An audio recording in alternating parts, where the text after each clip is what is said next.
Në Tale të Lezhës, të shtunën u gjeti vrarë 57 vjeçari Pjetër Kaza.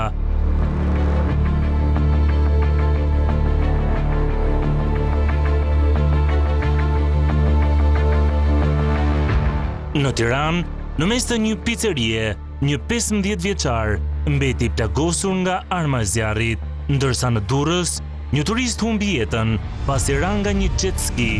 Këto janë vetëm disa nga ngjarjet e rënda të ndodhura brenda pak ditësh. Lista e krimeve nuk ndalet tek vrasjet, por përfshin edhe episode me rrezikshmëri të lartë shoqërore.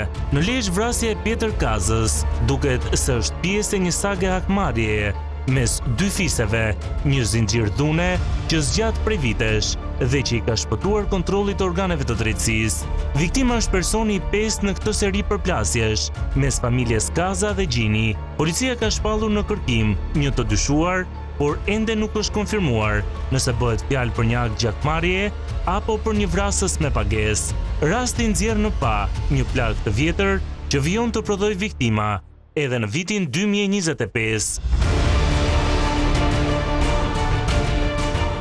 Në Tiranë, ngjarja e ndodhur në një piceri në zonën e Don Boskos, ku një 15 vjeçar u plagos me armë zjarri gjatë punës në piceri, ka shtuar frikën për një ripërsëritje të asaj që ndodhi pak muaj më parë, me vrasjen e një 14 vjeçari në shkollën Fanoli. Ndërkohë në Durrës, sezoni turistik sapo ka nisur me një tragjedi. Një turist ndroi jetë pas një aksidenti me një jet ski që e drejtonte pa leje për mjetin lundrues. Partneri e tij ndodhet ende në gjendje të rëndë. Policia arrestoi operatorin turistik që i kishte dhënë mjetin, duke risjellë në vëmendje problemin e sigurisë. Po gjatë këtyre ditëve, policia zbuloi dhe goditi një rrjet trafiku armësh mes Kosovës dhe Shqipërisë, me 10 persona të arrestuar dhe një arsenal armësh të sekuestruara. Hetimet tregojnë se armët siguroheshin në Kosovë dhe transportoheshin në Tiranë për t'u shitur. Ky rast ka ndezur alarmin për përhapjen e armëve të palishme dhe lidhjet e mundshme të rrjeteve kriminale përtej kufive. Një tjetër ngjarje e rëndë ka ndodhur në Tiranë, ku një 28 vjeçar, pas përndjekjes së një vajze, i vuri flakën kabinës elektrike pranë banesës së saj, duke lënë pa energji një pallat të tërë. I riu u arrestua, teksa ngjarja vijon të hetohet sërish nga organet e drejtësisë. Çfarë po ndodh me krimin në nisje të sezonit të verës? A duhet rritur vigjilenca e autoriteteve policore? Kush janë pikat e nxehta dhe qytetet që duhen mbajtur në monitorim të shtuar?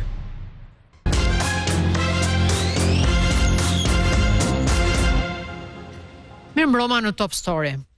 Sigurisht nuk është në qasjen as në dëshirën, as në tendencën e emisionit që të fokusojmë Shqipërinë si një aktualitet, si një realitet vetëm kriminal. Po pa diskutim, ka një nevojë për ta bërë sa më tepër të kuptueshme natyrën agresive të shoqërisë, të krijimit i cili gëlon ose jo në mënyrë banale, të vogël apo të strukturuar, për t'i dhënë, le të themi, audiencës, qytetarit, shqiptarit, një qartësi për llojin e agresivitetit nga i cili edhe duhet ruhet, edhe duhet ta kuptoj, sidomos kur bëhet fjalë për ata që janë më të vegjël, që janë fëmijët, për t'i edukuar në mbrojtje. Ne do të shfaqim disa statistika gjatë emisionit që mund edhe të jenë alarmante, mund mos të jenë alarmante. Krimi në kudo në botë, ndërsa vija këtu shqyrtoja disa nga lajmet kryesore në shtetin fqinj në Itali, është makabër. Krimi që ndodh brenda rrethinave, brenda shtëpive të mbyllura, brenda zonave periferike, nuk është asnjëherë një krim i qytetëruar. Dhe ajo që shikojmë në Shqipëri nuk është kurrë e pranueshme. Por nga ana tjetër, ajo që duhet të jetë e kuptueshme është që sjellja sociale tashmë në një botë e cila është krejt pa kontroll her pas here, duhet jetë e vëzhgueshme. Ne duhet ta kuptojmë atë për të mbrojtur brezin tjetër, për të mbrojtur vetveten dhe disa nga sjelljet që na duken normale, po në fakt janë shumë problematike. Unë do ta nis nga diskutimi i trafikut të armëve midis Shqipërisë dhe Kosovës. Do e nis me profesor Karamuçon. Mirëmbrëma, mirë se erdhe dhe ju prezantoj një nga një secilin. E nisim kështu si një dialog i përbashkët. Kemi pasur ditën e enjte, ditën e mërkurë, një diskutim për armatimin, bazat ushtarake, nevojën, diskutonin për Ukrainën, për Rusinë, për Gazën dhe nevojën për të pasur një komparticion ushtarak midis Shqipërisë dhe Kosovës edhe më të fuqishëm, ndërkohë përballemi me një realitet tjetër i cili është trafikimi i armëve midis Shqipërisë dhe Kosovës. Çfarë është ky dhe pse nominohet, emërohet si i tillë? E para, ky është një operacion me sukses me që ka bërë policia e shtetit, sepse është dokumentuar shumë mirë. Është përdorur dron me metoda speciale e timit të infiltrimit, është bërë rreth 5 muaj operacion. Pra janë mbajtur në vëzhgin edhe janë kontaktuar këta trafikantët, janë bërë arrestime edhe në Shqipëri, po edhe në Kosovë. Tani çfarë po na ndodh me Kosovën? E para, ne kemi një treg aktiv prej gati 20 vitesh me Kosovën, por tani është bërë shumë atraktiv sepse ka armë të lehta, armë brezi të policisë Kosovës, pra janë Glock kryesisht, pra janë një treg që nuk vinë dhe nuk importohen në Kosovë dhe pastaj kalojnë në Shqipëri, por gjenerohen nga Kosova në drejtim të Shqipërisë, janë armëve të kapura. Të tjerat janë Zoraki që vinë nga Turqia në Kosovë dhe pastaj vinë në Shqipëri, por kemi një fenomen. Fenomeni është që po shiten armë nga 500 euro, të cilat janë armë, nuk quhen armë zjarri vdekje prurse, po kanë tytën të bllokuar dhe vetëm bëjnë zhurmë, pra qëllojnë bëjnë atë zhurmën e një pistolete të zakonshme, më shumë për të trembur, edhe janë përdorur edhe për vjedhjet e bankave.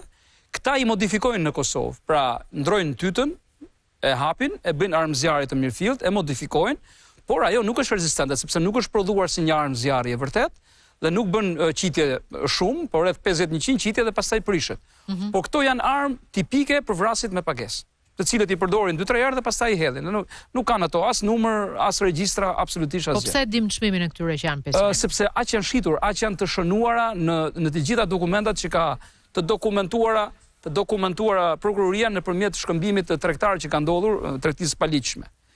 Dhe një nga këto armë që ne i themi atipike, në formë stilolapsi, që është pjesë e këtij trafiku, është goditur 15 vjeçari në Tiranë, ai kamarieri i picerisë.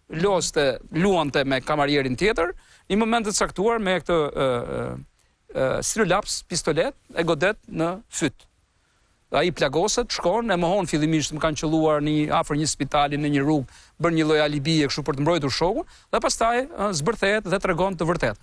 Pra ka një fluks të tillë shumë shqetësues, por me këto operacione policia tregon që është krye detyrës dhe po i parandalon. Sa janë sekuestruar, sa armë janë sekuestruar? Po diku po pasën ashtu dhe Kalashnikov.